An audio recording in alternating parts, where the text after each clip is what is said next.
Hello, everybody, and welcome back to another episode of Mock Draft Monday. As usual, I'm joined by the lovely Connor at ConvonNFL on Twitter, and we are joined by a very special guest today that Connor managed to get because he is the footwork legend over here for the Mock Draft Monday show. Ian Hartitz over from the PFF Fantasy Football Podcast. He absolutely crushes content on Twitter. If you're not following him already, you're a moron, but go drop him a follow if you're not. And see the legendary profile picture that some people think is him. Definitely not me. But others. So thanks for coming on, Ian. How you doing, man? Unfortunately, I do not have Johnny Depp's jawline, but maybe one day we'll see. We'll see what happens. But yeah, appreciate you guys having me on. Like I said, man, always down to talk ball here in the early weeks of July when we got people worried about silly things like baseball. There was some soccer match going on yesterday. Come on, man, we got to figure out what our draft strategy is and all that. So yeah, I'm ready. I'm ready, boys. I love Sleeper. I love they always seem very innovative in some of the new rules they're looking to do and stuff. Good platform. So yeah, boys, let's do it. Let's let it rip. All right. It's redraft mock. One quarterback, two running backs, two wide receivers, one tight end, one flex, and one bench just for the sake of time here. Ian's picking from the 103. Connor's at the 107. I'm at the 112 on the turn. And a bunch of computers. We're just going to let it rip. So enough introduction. Let's just get this thing going here. Team one is on the clock. Oh, wait. There's no timer, so I don't think they're going to go. Hang on. That's awkward. 1 second. I didn't think you would do that. No time limit draft, just a battle of who wants it more. Yeah, just a battle of whoever wants it more. Everyone's just gonna sit here through a slow draft and just see how things happen. What is happening here? How do I make this happen? This damn underdog draft. All right, Dalvin Cook went 101. Team two, I'm gonna go auto pick right here. Christian McCaffrey goes 1 on 2. Team two is a smart man, and Ian, you are on the clock here, my friend. This is this full PPR? It is full PPR, yes.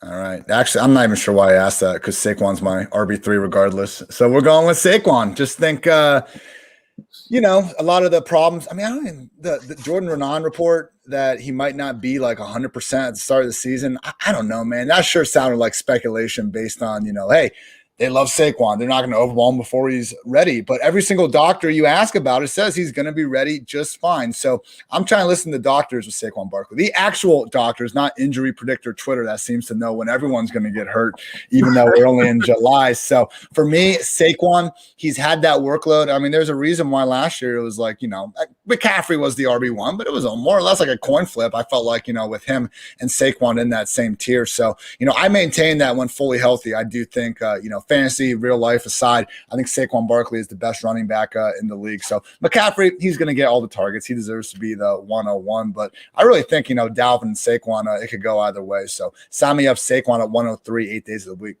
Yeah, love that value at the 103 right there. I think he's my RB. I think he's either my RB2 or 3. I think Cook is my RB2 and Saquon's my RB3. So, I mean, that's right where I have him ranked in value. And like you said, if Saquon's fully healthy, I think he is, if not one of the best running back in the NFL.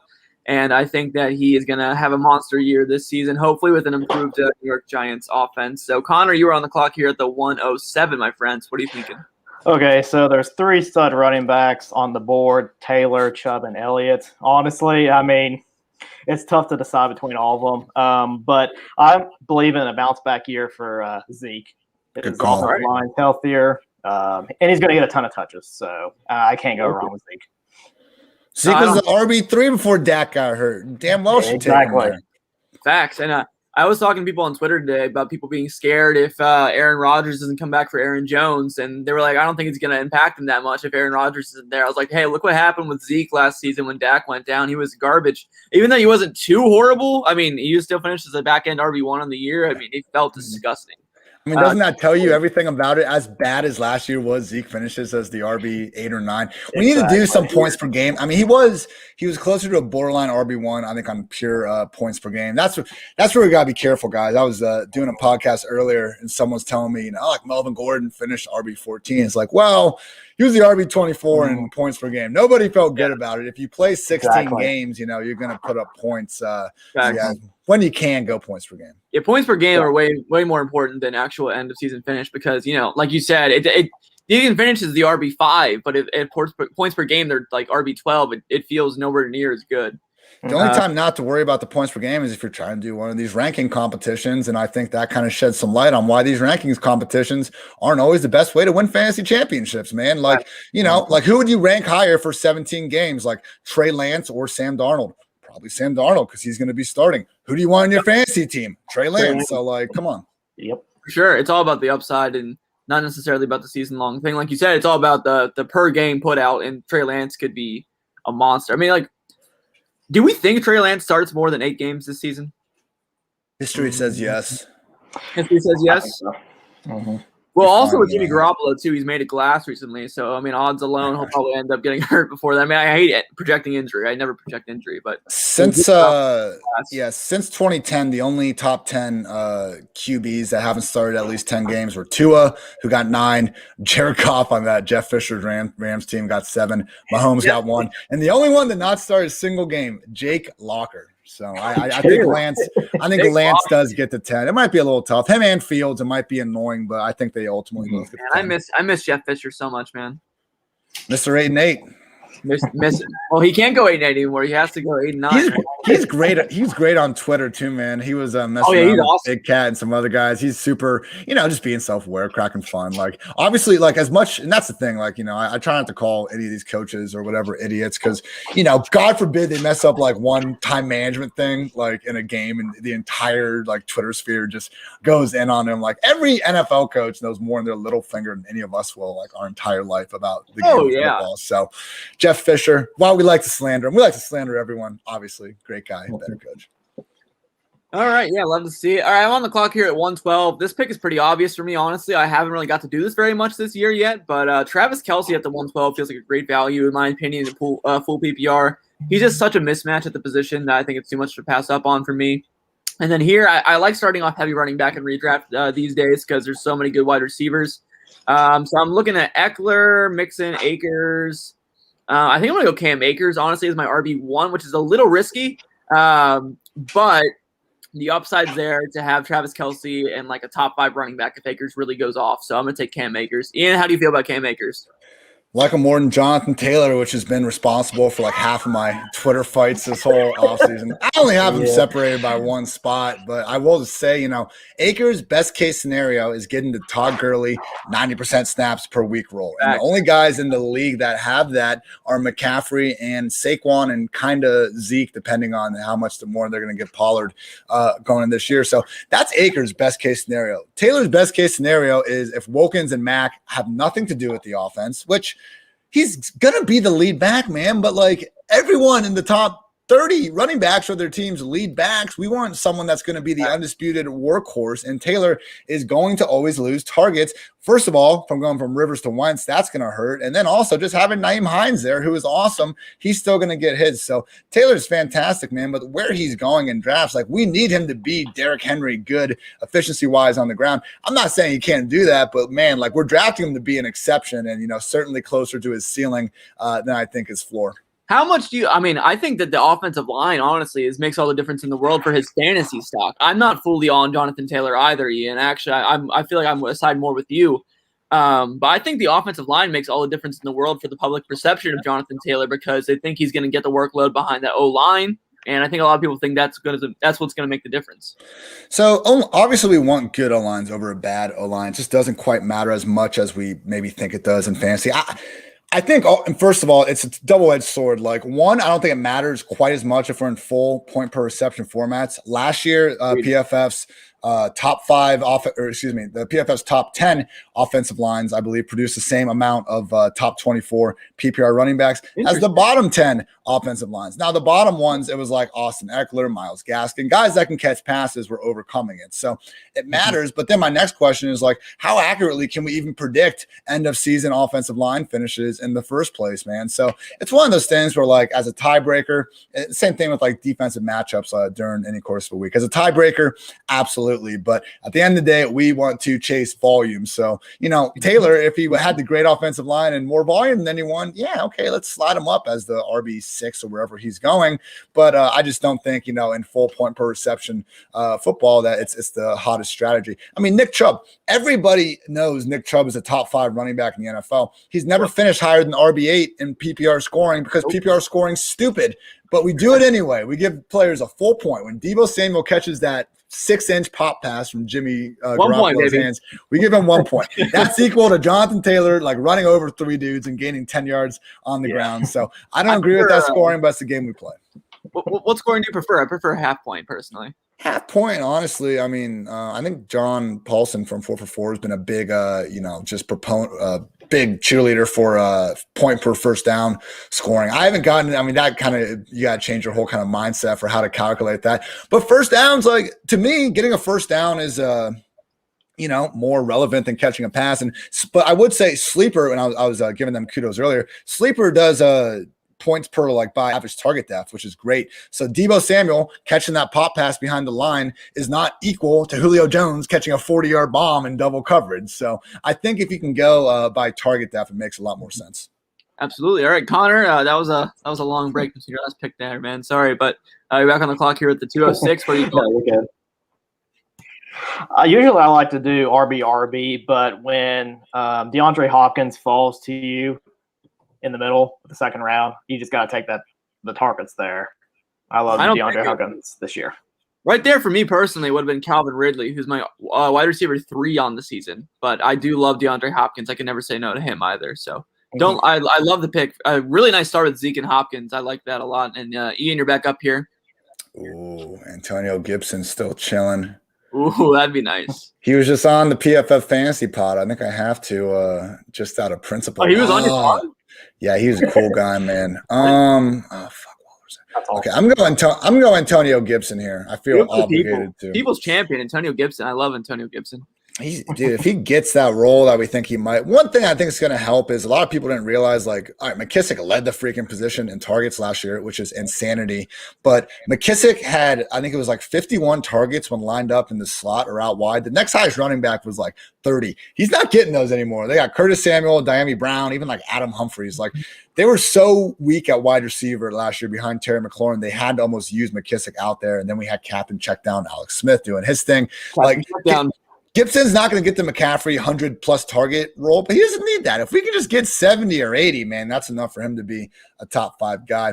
At this point, though, I will take a man who is known as a tight end, but in reality, he is a number 1 receiver, Darren Waller. Ooh, I thought you were going to talk about Kittle. Now it's Waller this year. Think about it, man.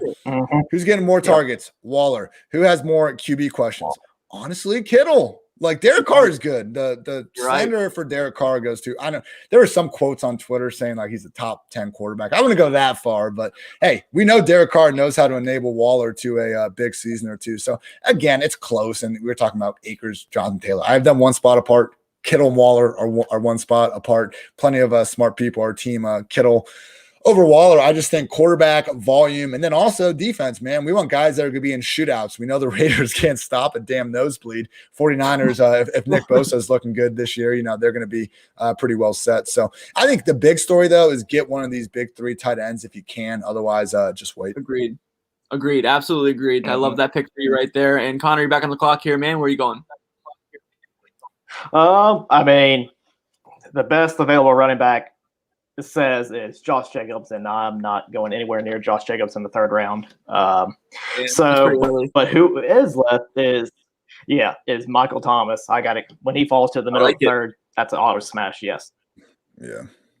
He could have a target total that starts with a 2. Yeah, exactly. I'm just so torn on Thomas's QB situation. He kind of feels gross, but he's going to get so many targets.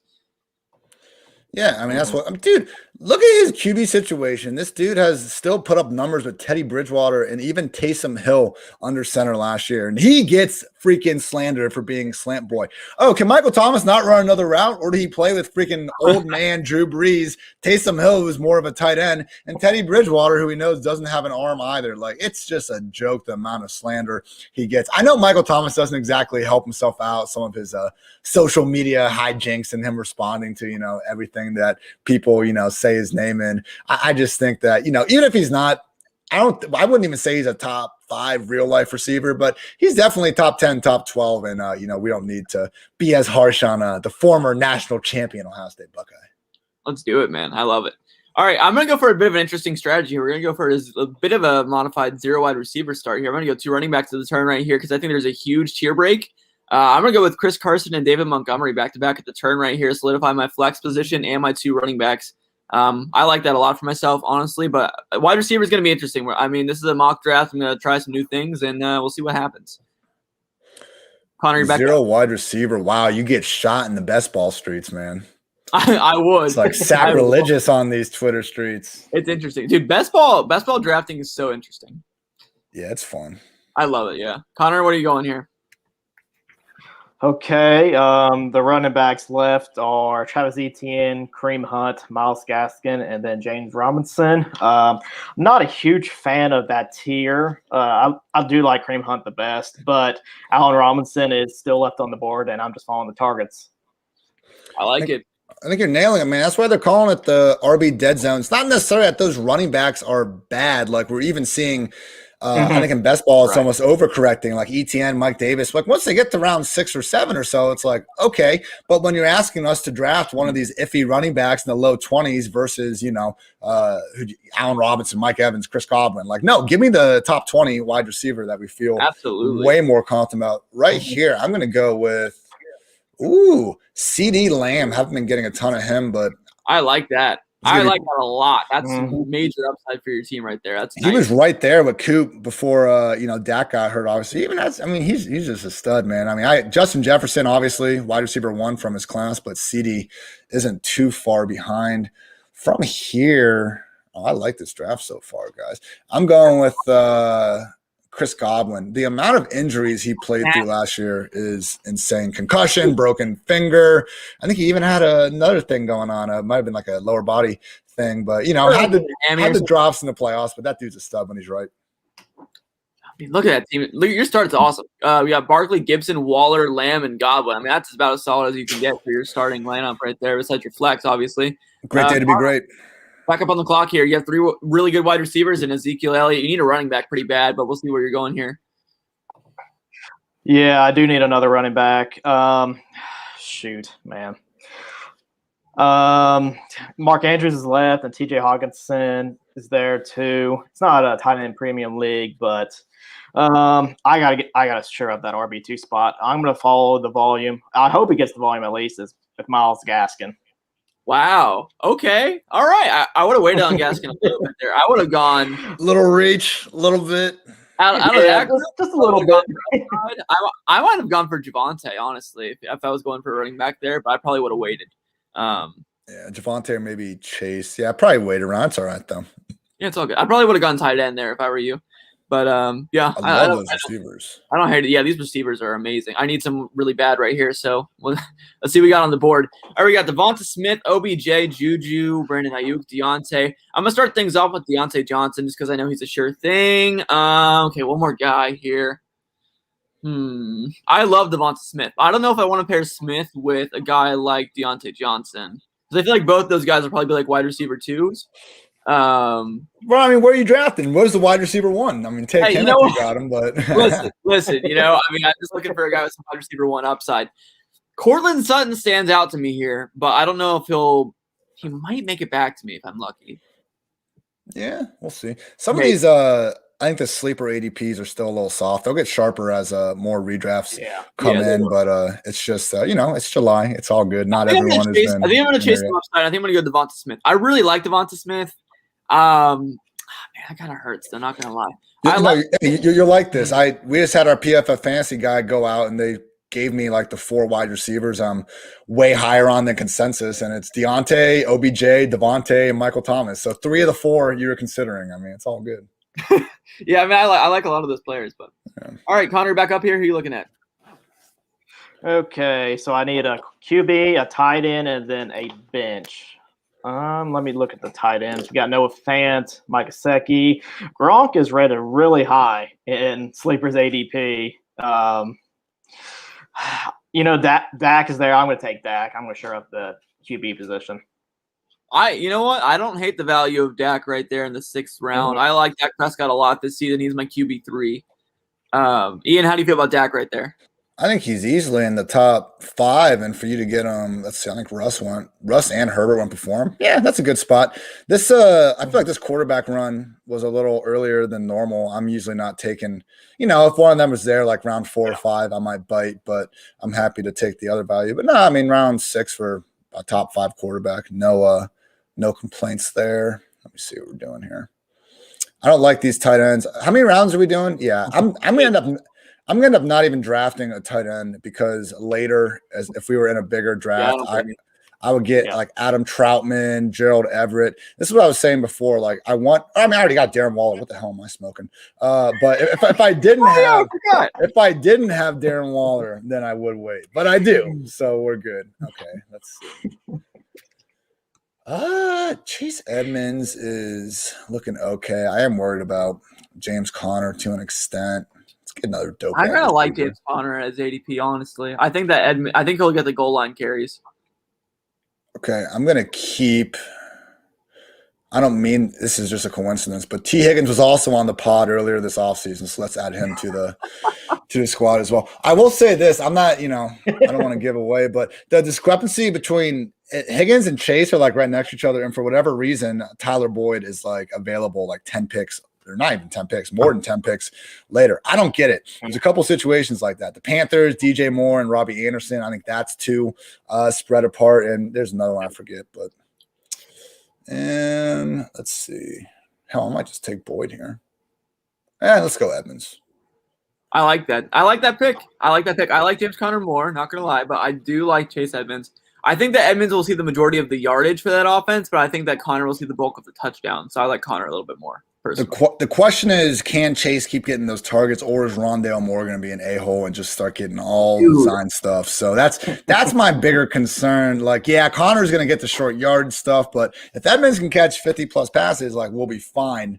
It's just it really interests me to the role that Rondale Moore will play in that offense. I go back and forth every day on his fantasy outlook this season. I think that he could be a really, really nice low-key PPR ad, nice little waiver wire, little stash, but I don't know what's going to happen at all.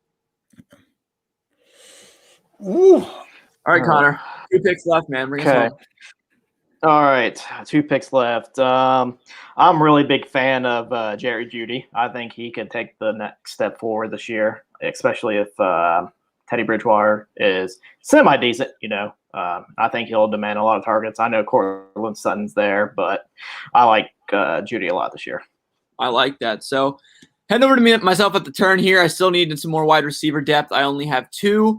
There's some really good wide receivers left on the board still. I'm going to go with Laviska Shenault. Can't break out a height machine recently.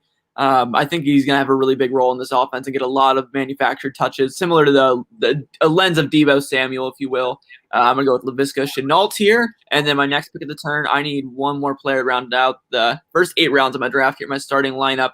I need a quarterback, actually, but we'll see. I don't really want any of these guys on the board at the 8th round, so I probably would wait a little longer on quarterback if this draft went a little deeper, wait on Tannehill or Tom Brady, guys like that.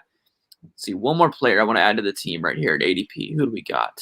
Connor went off the board 1 pick before me, which really sucks, or 2 picks. I'm going to go Ronald Jones, honestly. I think that he is always just kind of slept on at his current value. He's going to get a lot of work. I mean, him and Fournette will go back and forth at times, but I think at the end of the day, Rojo will be a nice value. It's a great runner who cannot catch to save his life. He literally caught a touchdown against the Bears last year, and the ref was like incomplete, and Rojo's like, "Yeah, you're probably right," and just tossing the ball. And it was like, Rojo, what the hell, man? You caught the pass. Like, what are you not down yourself for? I'm just worried about Gio and Keyshawn. Rojo and Fournette combined for like 90 targets last year. If that gets cut in half, that's going to be tough. He'll still have some splash weeks. I'm just concerned this backfield becomes 3 instead of 2. Yeah, Giovanni Bernard might have a major role as a receiving back. He really might. Connor, bring us home here with your last pick of the draft here, sir. Who are you looking at?